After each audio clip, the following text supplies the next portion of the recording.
Nothing but the proof. The smart thing would have been to just forget what I knew. There was no way they'd want to hear this, but I'd been good at doing the smart thing. I wouldn't have ended up at Edgeview.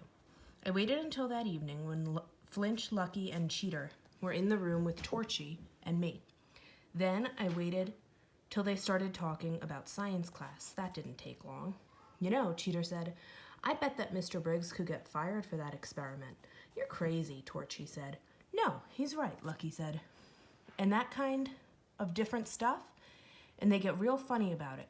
In my last school, this teacher explained some things to us about witches. It wasn't bad stuff, just how some people had certain beliefs. She didn't swallow any of it herself, and none of us did. She just told us about it, and she got fired. Exactly, Cheater said. Mr. Briggs could get in big trouble. But it was worth it, I said. They all turned towards me. I pulled the printout from my notebook and scanned it again to boost my courage. Now that I'd started, I had to convince them. If I failed, they'd probably hate me forever. Think about this, I said.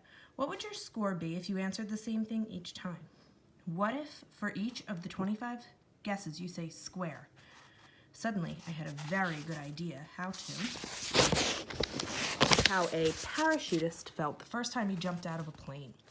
I could almost feel myself hurtling through the air. My stomach sure seemed to believe I was plunging towards a canyon filled with jagged rocks.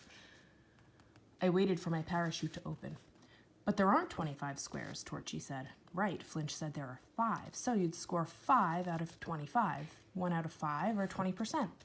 You'd be right at the average. I took a deep breath. Here it comes. This was the leap of thinking that I had to help them make. It was obvious to me, but I was good at math. So was Flinch. Cheater was too, but I knew he wouldn't do anything to help me. Torchy might have trouble following the explanation, but I could convince the others he'd go along with them. Now, I said, looking at Cheater, is there any way to make sure that you'd get a lower score? Can you think of anything you could do to make sure you'd only get 4 right, or 3, or 2? You could, Torchy started to say. Then I guess he stopped to think. Cheater remained silent. So did Lucky. Well, it can't be done, Flinch said. There's no way to average less than 5 hits in the long run. Whether you just said square each time or if you mixed them up, you'd still hit 1 out of 5 in the long run, no matter what. So, I said, not taking my eyes from Cheater, how could someone miss every card, not just in one test, but 6 times in a row? That's impossible, Flinch said. You'd have to get some of them right just by chance. As Flinch spoke, Cheater looked away from me. Unless you knew what the right answer was, I said. If you knew the right answer, but you wanted to prove you didn't, it would be easy to get every answer wrong. Easy, but not a good way to hide your abilities. Mr. Briggs was interested in the kids who got more than 5 right. He didn't bother to look at the other side, the kids who got less than 5. I held up the printout and pointed at Cheater's scores. Wow, you're right, Flinch said, grabbing the printout from my hand. It would be impossible to miss every one unless you knew what the right answers were. Maybe, just maybe, you could miss all the cards in one test, but on every test, give me a break. Even Cheater saw that I was right. Cheater, you can read minds. Cheater shook his head. No, I can't. Mr. Briggs didn't say anything. He would have said something. Mr. Briggs was looking for hits, not misses, I said. You should be glad he was. If he noticed your score, he would have known right away that something was wrong. But Cheater looked around the room. Lucky, you don't believe this nonsense, do you? Lucky just shrugged. Flinch, Cheater said, do you swallow this stuff? Well, it makes perfect sense to me. Flinch said, the numbers don't lie. Cheater turned to Torchy. Come on, Torchy, he said, at least you believe me. I can't read minds, and even if I could, I'd never tell anyone about your secret hiding place. Torchy gasped. How did you know? That's just what I was thinking. He stared at Cheater for a moment and then looked around at the rest of us. I was worried that Cheater would read my mind and knew where I hid my favorite comics. I could see it in their faces. They believed. Torchy was sure now. There was no doubt in his face, just wonder and amazement. The same thing with Lucky and Flinch. I watched Cheater. I expected him to be angry or happy. Instead, he looked like he was about to cry. I don't want to be different, he said quietly. But you are. I told him, hey, everyone's different in some way, right? Not this different, Cheater said. No choice, Flinch told him. You are what you are. You gotta live with it.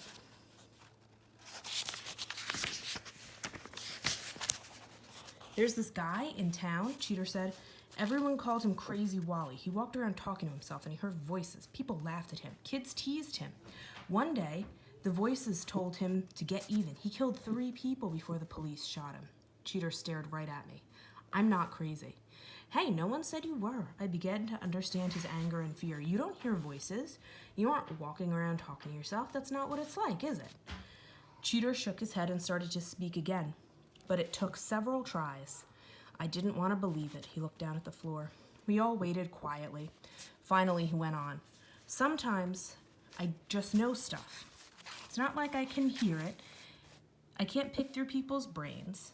I guess I only get what someone is actually thinking. It's like their thoughts show up in my mind. Like a memory? I asked. Yeah, that's it, Cheater said. But I know stuff on my own, too. I'm really smart. Ask me anything. Anything at all. Hey, relax. We know you're smart, I told him. You're probably the smartest kid I've ever met. Cheater smacked his leg with his fist. But sometimes I can't tell it apart, the stuff I learned and the stuff that pops up. So you're not even sure where it's coming from, I said. That explained his problems in school. When you're taking a test, you think your ideas are from your own mind. You don't hear the thoughts of the kid next to you. The thoughts are just there in your mind. Yeah, I guess. Flinch started to laugh. What's so funny? Cheater asked. All your life you've never cheated, right? Flinch asked. Cheater nodded. Never. Not until the experiment.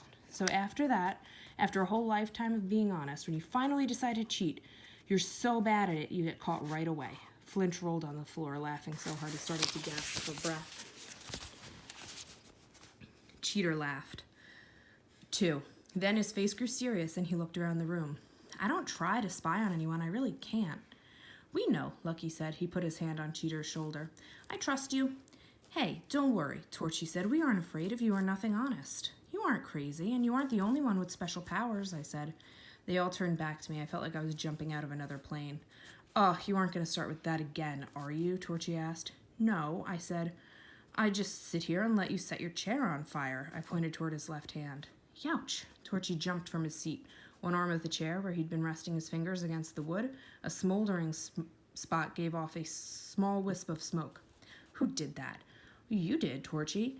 Somehow you start fires. There's no other explanation. Torchy stepped away from the chair as the glowing area dimmed and then vanished, leaving a charred blotch. He didn't say anything. I turned towards Flinch. So what do I have to do, throw stuff at you? Come on, Flinch, this is the time. Cheater has stopped lying himself, so is Torchy. Well, as you said, you just gotta learn to live with it. You're right, and I guess I gotta talk about it. Stuff speeds up sometimes, Flinch said. I see something about to hit me, so I jump out of the way. Then everything slows down until the world catches up, but I've already gotten out of the way. That's how it's been my whole life. I figured it was kind of like that for everyone, or else I was some kind of freak. You're seeing into the future, I told him. Not very far, but definitely into the future. That's why you always have the flipper ready when you play pinball. No, that can't be it. Flinch stopped. He couldn't seem to think of another explanation. And you have a talent for finding things, I told Lucky. I'm not sure what that means. Maybe you can sense the objects, or maybe you sense some sort of mark left on the object by the owner. I don't know, but it isn't a skill that everyone has. Lucky shrugged. I always just figured I was lucky. You are, I said. You all are.